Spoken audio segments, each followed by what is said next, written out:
My name is Alyssa Mercer. I'm 32 years old, and I only found out my sister made a secret family group chat without me because of one mistake. She sent the wrong video to the wrong sister.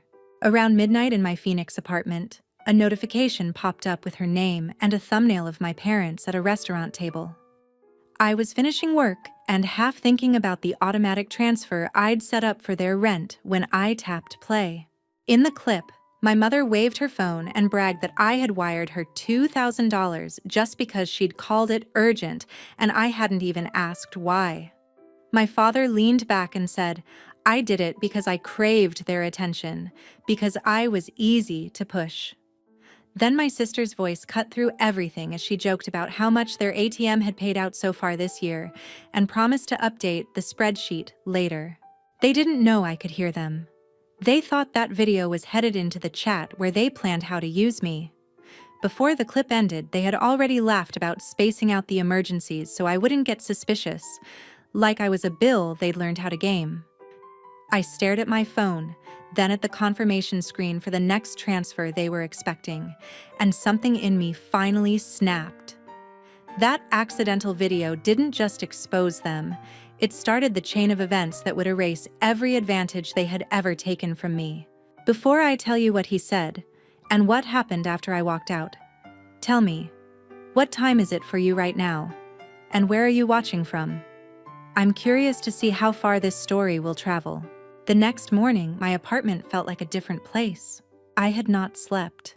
The desert light outside was already harsh when I sat at my small kitchen table with my laptop open and a legal pad beside it. I work in claims for an insurance company, so I spend my days matching numbers to stories, verifying what actually happened versus what people say happened. For years, I never turned that skill on my own life. That morning, I did. I pulled up my checking account and started scrolling backward. Every transfer to my parents, every quick help payment to my sister, every Cash App sent to my brother sat there in a neat list. I began writing them down in columns. Who asked? How much? What excuse they gave me? Rent help, car trouble, copay, textbooks, late fees, surprise bill. I did not total anything yet. I just forced myself to see it all at once, instead of one emergency at a time. As the list grew, patterns appeared. There was almost always something in the first week of the month, another around the middle, bigger amounts right before holidays, smaller asks in between, like they were testing how far they could push without making me nervous. Sometimes my mother and sister needed money within days of each other. I had always thought that was bad luck. On that page, it looked coordinated. I opened my savings account, then the credit card I used only when someone in my family had a crisis. The balances told a story I had been too tired to read. Money I had meant for my own future had been drained away in quiet monthly withdrawals. The more I scrolled, the more my face burned. If someone had shown me this as a stranger's case file, I would have called it exploitation. Looking at my own name, I still wanted to call it love. On another tab, the automatic transfer sat there like a standing order. On the first of every month, a fixed amount left my account and landed in theirs. I had set it up so they would not have to ask and I would not feel like I was saying no. The next transfer was scheduled for 3 days from now. My cursor hovered over the cancel option. My hands were shaking hard enough that I had to put them in my lap and breathe. Canceling did not feel like a financial decision. It felt like ripping out a piece of the story we all pretended to live in, the one where I was the successful daughter who always came through, no matter what it cost me. I thought about how relaxed their voices had sounded, how the word ATM had almost been affectionate. Then I clicked. The transfer disappeared from the schedule. A small confirmation line appeared, so ordinary it made me want to laugh. I stared at it for a long time. Then I opened the family chat, the regular one that still included me. I typed a short message. I did not mention the video. I did not bring up the years of payments. I simply wrote that I had some unexpected expenses this month and would not be able to cover the usual support. I added that I was sorry for the short notice and hit send before I could talk myself out of it. The reply came quickly. My mother wanted to know what could possibly be more urgent than keeping a roof over their heads. My father insisted I could not just drop a commitment like that without warning. My sister said she wished I had talked to her first so they could plan around it. My brother turned it into a joke about me finally joining the selfish generation. I put the phone down, picked it up again, and took screenshots of everything. I told myself it was habit from work, documenting communication in case details changed later. Part of me already knew I might need proof of how they talked to me when money was involved. The messages kept arriving in waves, arguments wrapped in concern, lectures wrapped in love. By midday, the group chat was a scrolling wall of need and accusation. The pressure felt physical, like heat pressing in through the thin apartment walls. I stood up, walked to the sliding glass door, and looked out over the parking lot shimmering in the sun. People were going to their own jobs, paying their own bills, living lives where family was not a monthly invoice. My phone vibrated again on the table behind me. I could see their names light up through the glass. For the first time in years, I let it ring without rushing to answer. By late afternoon, my hands had finally stopped shaking, but my phone hadn't. When my mother called again, her name filled the screen and my chest tightened. I let it ring once, then answered, because habits built over decades do not vanish in a single morning. Her voice came through raw and uneven, the kind of crying that used to make me drop everything. She said she had a serious consultation first thing the next day, that a doctor had found something, that she could not sleep from fear. Every phrase leaned toward the same point. She could not handle rent and medical costs at the same time. In the past, I would have apologized and sent money before she finished. This time, a different part of my brain switched on. I asked what kind of doctor it was, what clinic, what office. She sounded offended, like questions were a form of betrayal. She repeated that it was serious and she needed support. I kept my tone flat and repeated the question until she finally gave me a name and a street, almost under her breath. I wrote them down. When the call ended, I did not open my banking app. I opened my browser. The clinic's website loaded with soft colors and careful branding. It was not an oncology center or a cardiac specialist. It offered premium wellness, appearance treatments, and elective procedures with glossy before and after photos. The consultation price sat on the page in clean font, a number I could easily have covered if the story behind it had been honest. I stared at those photos until they blurred. My mother had cried about scans and possible findings, and the address she gave me led to a place selling confidence packages. For a moment, I wondered if I had looked up the wrong office. I checked again. Same logo, same street, same suite number. The unease in my stomach hardened into something heavier. I thought back over years of tests and appointments she had described without details. How often I had been told that stress was bad for her health and money was the only thing I could do to help. It occurred to me that I had never seen a single bill, never once been invited to a follow-up or given a real diagnosis. I had been funding shadows. While I sat there at my table, the messages in the family chat kept coming. My father wrote that I was choosing myself over the people who had raised me. My sister said I did not understand how bad things were, and that this was not the time to become stubborn. My brother posted something vague about ungrateful kids that I knew was aimed at me even without my name. I read each line once and then let it scroll away. Instead of answering, I opened a new tab and checked my credit report. The report took a minute to load. When it did, I saw accounts I recognized and one that I did not. My stomach dropped again, in a different way this time.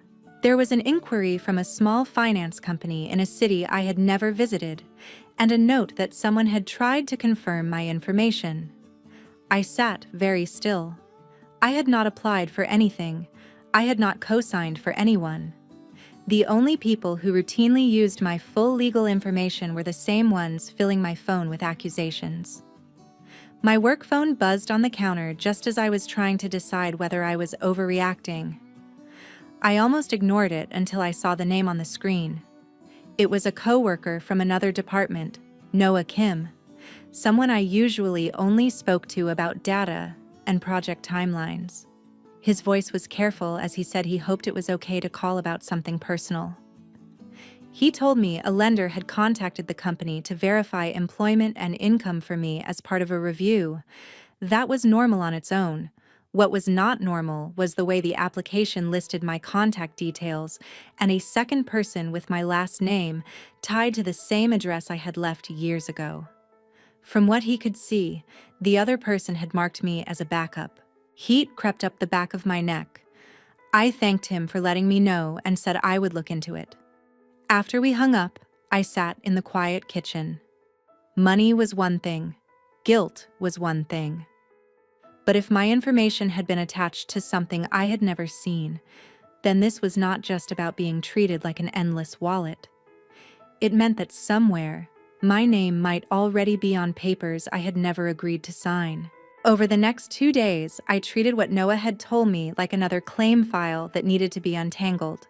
At work, during short breaks, I called the finance company that had tried to verify my information and asked for any documents with my name on them. The woman on the line sounded bored until she pulled up the file and went quiet. She said there was a guarantor form with my signature and an address I had not lived at in years. I wrote down the fax number and email she gave me and sent a formal request as soon as I got back to my desk. By the time I drove home through the dry evening heat, the documents were in my inbox. I sat at my kitchen table, laptop open and legal pad ready. The scanned form filled my screen. My full legal name was typed across the top. My date of birth in the right place, my phone number and email correct. At the bottom, in dark ink, was a signature that looked almost like mine. Almost was the problem. The first letter curled a little too high. The last stroke dragged in a way I never used. It was close enough that someone glancing through a stack of papers would have accepted it. Wrong enough that I knew I had never been in that office or signed that page. I printed it and set it beside a copy of my driver's license. Side by side, the differences were obvious. I pulled my credit reports again, this time slower. Every open account, closed line, and inquiry got its own mark on my pad. Some I could tie to clear moments in my life. Others did not fit anywhere I remembered. Small balances in cities I had never visited. Old addresses that belonged to my family, not to me. The unease hardened into a map. I called another lender listed on the report, then another. The stories were similar. Someone had applied for money, listed me as a backup or guarantor, sometimes used my information to make the application look stronger. No one had ever called to ask whether I agreed. They had processed everything, assuming the signatures and details were real. Each time a customer service voice read my data back to me, it felt like hearing someone describe a stranger who shared my name. After the third call, I stopped pacing my living room and sat on the floor. The tile was cool under my legs. For years, I had believed I was choosing to help, choosing to send money, choosing to be generous. Now, I was looking at proof that my choices had been rewritten on paper I had never seen. Someone had decided my name was a tool they could use without asking. I filed disputes with the credit bureaus, placed security alerts on my file, and froze my credit on each site, entering codes and passwords until the screens confirmed that nothing new could be opened without extra verification. The confirmation messages from each bureau looked almost identical. I took screenshots of every one and printed them. While I worked through each form, my phone kept lighting up on the counter. Sometimes it was the family chat, sometimes separate messages from my mother or my sister. The tone had shifted again. There were fewer accusations and more concern. They hoped I was not overwhelming myself with stress and said they understood if I needed to vent, as if this were a rough week at work instead of a collapse of trust. One message suggested I come over for dinner so we could talk everything through as a family. I did not answer. The only replies I gave that night went to companies and agencies that had my information on file. When the notifications became too much, I muted every thread and opened my email archive instead. Somewhere in the hundreds of old conversations, I knew there had to be more than a single forged form. I searched for my surname with words like application, lease, and agreement. The results filled the screen. Some were things I remembered, but buried among them were threads where my name appeared in subject lines I did not recognize. I started at the oldest and worked forward. Most messages were mundane. A few were sharp enough to make me stop and reread. In one chain, my mother had forwarded something to my sister with a short line telling her to save it for when they needed it. There was an attached spreadsheet with a generic title. I had never opened it before. I only noticed it now because my own name was in the preview line under the file icon. I downloaded it and sat back, staring at the harmless file name. My cursor hovered over it for a long moment before I finally double-clicked. When the spreadsheet finally opened, I already knew it would not make me feel better. Rows and columns filled the screen. Months ran across the top, weeks divided underneath, and a column on the left carried my initials. Each block had a short note. Mom rent, dad card, G weekend, L bill. Beside them were amounts in neat ranges. A few hundred here, 2,000 there, sometimes more. This was not a reminder. It was a schedule built around me. Near the bottom, a line summed everything for each month. Under one yearly total, someone had added a comment about how steady things had been since A started covering regular costs. It read like they were talking about income, not a person. The notes describing me were worse than the numbers. Health stories work best. Lean on holiday guilt. If she sounds worn out, pause a week. They had written down that I hated the idea of anyone sitting in the dark or going without heat, then tagged that as a good time to mention utilities. They even noted when my bonus landed so they could time bigger asks. Nobody signed the file, but the style gave it away. The layout was efficient. The tone was brisk. It sounded like the way my sister planned trips and family events, assigning tasks and timing. At the corner of the document, the last edited date lined up with a month when the asks had suddenly become smoother and closer together. I saved a copy to an external drive, printed it, and slid the pages into the folder with the forged forms and credit reports. Stacked together in paper, everything they had taken felt like a single object I could finally see. Back in my inbox, I went through the search results again. Messages I had skimmed past looked different now.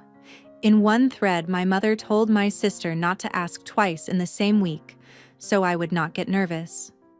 My father added that bringing up the past reminded me how much I owed. My brother dropped in a comment about how easy it was to get me to help if he sounded like he was about to lose something important.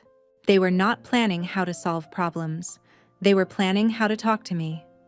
The words on the screen made it clear they understood which stories would open my wallet faster and how to turn hesitation into shame. Farther down the list, I noticed a notification from an old messaging app we had abandoned. The subject line mentioned an archived group backup with our last name in it. That night, I tapped the link. It took me to a log of past conversations. Among the group titles, one used our surname followed by a neutral word that would mean nothing to anyone outside the family. Inside, the chat history scrolled back through years. My sister gave short updates about my mood, my schedule, my worries. If I had sounded stressed on the phone, she wrote that I might need a softer approach. If I had mentioned a good week at work, she suggested that it was the right time to bring up something big. My mother responded with scripts about health and sacrifice. My father reminded them not to ask for too much at once. My brother joked about how predictable I was. It looked like the planning threads I manage at my job, except the project was me. Every so-called emergency that had drained my savings had been filtered through this channel before it reached my phone. Every time I thought I was responding to a moment of honest panic, I was walking into something rehearsed.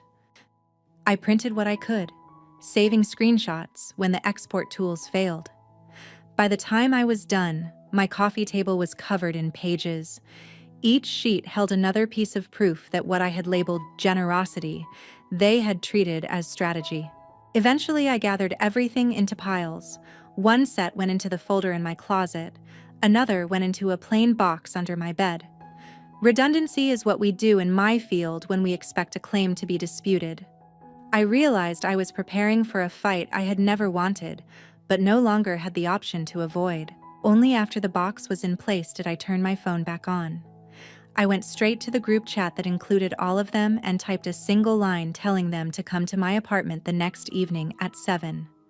No explanation, no apology, no questions. I pressed send, set the phone down, and watched the light outside thin toward evening. By 7 that evening, my apartment felt smaller than it had the night before. I had pushed the coffee table aside, straightened the chairs, and lined the printed pages along the counter in one stack. The tablet waited on the TV stand with the video cued. Every light was on. The knock came a few minutes early. My father stepped in first, moving past me like the doorway still belonged to him. My mother followed with swollen eyes and careful clothes. My sister came behind them, gaze moving over the room as if she were checking for angles. My brother slipped through last and stayed near the door with his hands in his pockets. No one asked to sit. My father wanted to know what this was supposed to be and said they did not have time for games. I told him I would keep it simple. I picked up the tablet and hit play. Restaurant noise filled the room for a heartbeat. Then their own voices did. While the clip ran, I watched them instead of the screen. My mother's posture changed as the helplessness drained out of it. My father's jaw tightened. My sister's expression went flat in the way it did when she was calculating. When the video ended, the air conditioner was the loudest thing in the room. Then the explanation started. My mother said they had been exaggerating and that it was cruel to freeze a single moment and hold it against them. My father demanded to know who had sent me the recording. My sister said I was twisting a joke into something ugly. I let them talk until the words began to repeat. Then I set the tablet down and slid the first pages onto a chair between us. I told them I had pulled my credit reports, requested copies of several applications, and found my name and signature on agreements I had never seen. I pointed out the handwriting, the addresses, the dates that lined up with times they had needed help. My father said families filled out forms for each other all the time, and that I was being ungrateful. My mother said they had done what they had to do to keep everyone afloat, and that I would understand when I had children of my own. My sister focused on the outcome, noting that nothing had gone into default, and that I had not actually lost anything yet. My brother muttered that I had always had more choices than the rest of them. The spreadsheet went on the pile last. I saw my sister recognize the layout. I said I had read the plan that scheduled when to come to me, how much to ask for, and which stories worked best depending on my mood. I pointed to the way the notes matched my own records and let the paper speak for itself. Silence settled again. Then their approach changed. My mother told me I was under too much stress and starting to imagine patterns. My father suggested I take time off work and let them handle the practical parts so I would not make mistakes. My sister offered to take the documents and speak to the companies on my behalf, saying I was out of my depth. Every offer was a path back to the same control. I told them I had already frozen my credit, filed disputes, and made copies of everything. I said any discussion about money or accounts from this point on would go through official channels, not messages and calls. I added that I would not put my name on anything for anyone else again. Saying it out loud felt like sliding a bolt into place. Their faces hardened. My father warned that bringing outsiders into family matters would make me look unstable. My mother said she no longer recognized the daughter standing in front of her. My sister wondered what people at my job would think if they heard I was accusing my own parents of misconduct. My brother asked who I expected to rely on when I needed help. I did not try to convince them. I repeated that I was done sending money, done allowing my information to be used, and done having this conversation without legal representation. My father stepped closer, testing whether I would yield. I stayed where I was. Eventually he turned, told the others they were leaving, and opened the door with more force than the hinges needed. They walked out in the same order they had arrived. The latch clicked behind them. The lights hummed over the stack of paper on the chair. The only things in the room that did not treat this as just another disagreement. The stretch of time after that night did not feel like an ending. The first test arrived on my screen. My brother began posting stories about a relative who had abandoned the family during hard times. My sister shared pieces about adult children forgetting their roots. My parents appeared in photos with captions about sacrifice. They never tagged me, but anyone close enough could connect the dots. Whenever one of those posts crossed my feed, I took a screenshot and kept scrolling without reacting. Outside the internet, my days in Phoenix went on. I drove to the office, logged into my computer, and sorted out what other people claimed had happened to their cars, their homes, their health. Only I knew that a folder in a drawer at home now held a record of what my own family had been doing with my name and my income. When I met with the lawyer again, she treated that folder like work, not gossip. She marked which accounts had been frozen, which lenders had acknowledged the disputes, and which would take longer to correct. She sent letters to companies and to my family. The message to them was simple. Do not contact Alyssa about money again, and direct any questions to this office instead. Seeing that line in writing made my decision feel less like a mood and more like a boundary. The family did not respond to those letters with apologies. I heard from a cousin that there had been arguments about who should pick up which bills now that I was taking a break. I heard that my brother was spending more time on the phone with landlords and banks. I heard that my parents were looking at jobs they had once called beneath them. Each update arrived as evidence that they were finally standing in the conversations I used to shield them from. None of that made me feel victorious. It made me tired and, in a quiet way, relieved. They were adults solving their own problems in the same system the rest of us live in. The safety net they had built out of me was gone, and the world did not end. They adjusted because they had to, not because they had changed their minds about what they had done. In the space that opened up, I had to relearn ordinary things. My paycheck arrived and did not leave immediately for someone else's emergency. I started planning for expenses more than a few weeks ahead. When my car needed work, I rearranged my budget but did not panic. I took a low-cost class about budgeting and boundaries at the community center and realized how much easier it had always been for me to walk clients through hard decisions than to make those decisions for myself. My phone grew quieter. New numbers stopped appearing. Group messages turned into silence. Now and then, a relative would tell me that my parents still told their version of the story, the one where I had turned my back on them out of coldness or pride. Accepting that I could not rewrite their version was almost as hard as cutting off the money. What changed instead was how I saw myself. I stopped describing what happened as helping too much and started calling it what it was, letting people use my fear of being selfish to keep me in a role that served them. I learned that love without honesty is not safety, and that loyalty without limits is not virtue. I learned that checking stories, asking questions, and saying no are not betrayals. They are how you protect your ability to keep saying yes in places where it is actually safe. If there is any lesson in all of this, it is not that cutting off your family is always the right choice. It is that you are allowed to step back when support turns into a one-way transaction that empties you. You are allowed to treat your own credit time, and peace of mind as resources that matter.